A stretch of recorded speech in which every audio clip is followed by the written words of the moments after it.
Assalamualaikum warahmatullahi wabarakatuh. Selamat pagi sahabat tani pencinta kurma di mana saja berada. Semoga kita selalu dalam keadaan sehat dan dalam lindungan Tuhan Yang Maha Kuasa.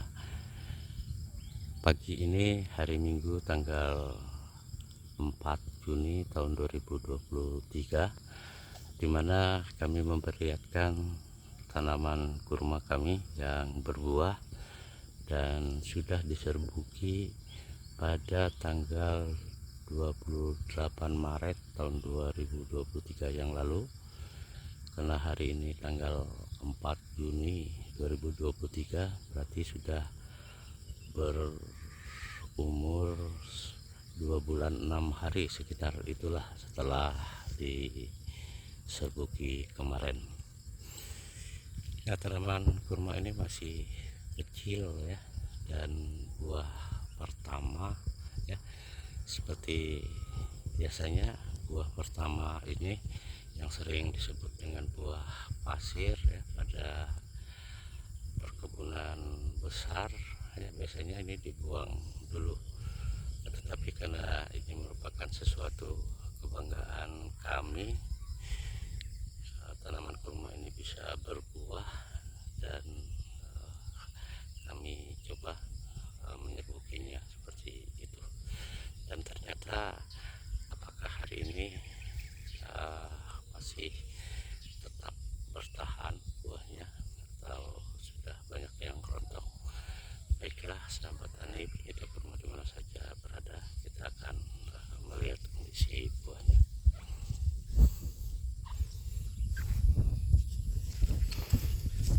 Nah, ternyata sahabat tani, buahnya masih ada dan cukup banyak ya. Dan walaupun kita tahu pada fase pertama dalam pembuahan kurma ini hampir bisa 12% ya dari buah itu yang rontok. Kemudian pada fase pertengahan dan terakhir pada fase panen. Nah, peruntukan ini memang kita maklumi ya pada buah kurma dengan tujuan agar buah tidak terlalu berat ya, dan tanaman atau tangkai tanaman ini bisa menyokong dari buah yang ada. Ini sahabat tani bila melihat cabang pada tangkai ini ada sekitar berapa nih ya? 1, 2, 3, 4, 5, 6, 7, 8, sekitar 12 cabang tangkai ya, yang ada ini. Pada setiap tangkai ini antara 6 sampai 10 bulir buah yang masih bisa bertahan sampai hari ini. Nah, sahabat tani, bila kita melihat perkembangannya ya, ini buah kurma ini cukup baik ya, tidak semuanya rontok ya. Nah, sampai saat ini ada 2 tangkai ini tangkai pertama ya, sebelahnya tangkai yang kedua ya, ini juga masih ada ya, masih ini tangkai kedua cukup banyak juga buahnya, masih bisa bertahan seperti itu ya. Ini lumayan, mudah-mudahan ini bisa sampai dipanen nantinya. Ini tangkai yang kedua. Nah, menurut informasi para ahli perkembangan buah ini ada 5 fase biasanya ya. Fase pertama ada namanya hababuk, yang keduanya kemri, yang ketiga halal, yang keempat rutub, dan yang kelima adalah tamar. Nah, pada buah yang ada punya kami ini yang sudah berumur 2 bulan 6 hari ini, dia posisinya pada posisi Camry ya. Nah, yang dulunya diawali pada hababuk. Hababuk itu adalah masih dalam bentuk bakal buah yang baru diserbuki sekitar 1-2 minggu ya. Nah, Camry ini adalah buah yang sudah diserbuki dan membentuk pintil buah seperti itu, dan warnanya masih hijau seperti ini ya, ini. Dan nantinya perkembangannya setelah ini dia akan menuju ke fase halal ya. Fase halal itu dimana sering disebut dengan kurma mentah ya, umur antara 3-4 bulan ya. Dan itu juga sudah mulai bisa dipanen ya. Hanya saja biasanya tidak bisa bertahan lama ya, makanya perlu adanya perlakuan khusus.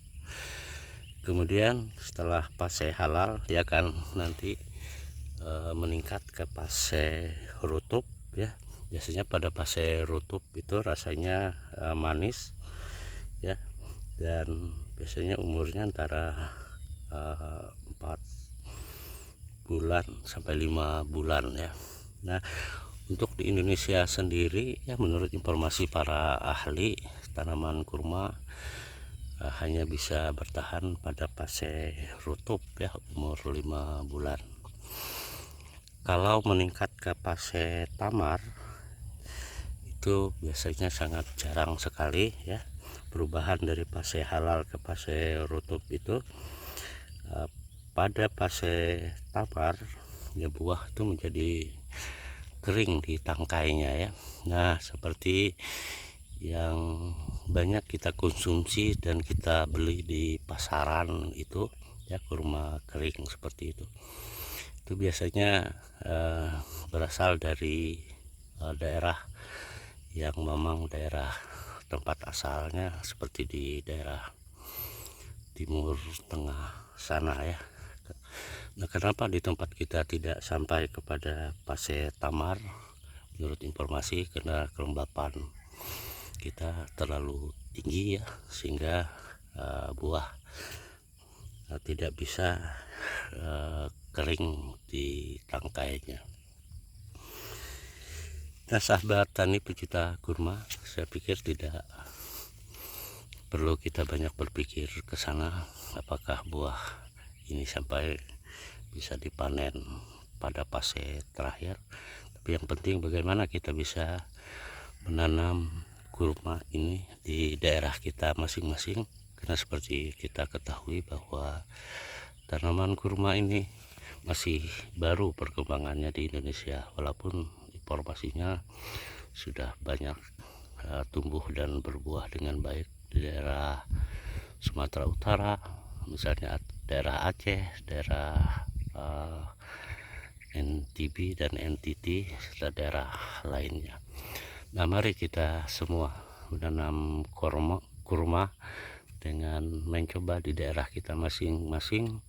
Seperti daerah kami, daerah gambut ya, agak susah pertumbuhannya, makanya kita akan mencoba ya sampai seberapa jauh tanaman kurma ini bisa tumbuh dan bisa berbuah, bahkan syukur-syukur sampai bisa dipanen. Demikian yang bisa kami sampaikan. Selamat pagi, salam sehat, wassalamualaikum warahmatullahi wabarakatuh.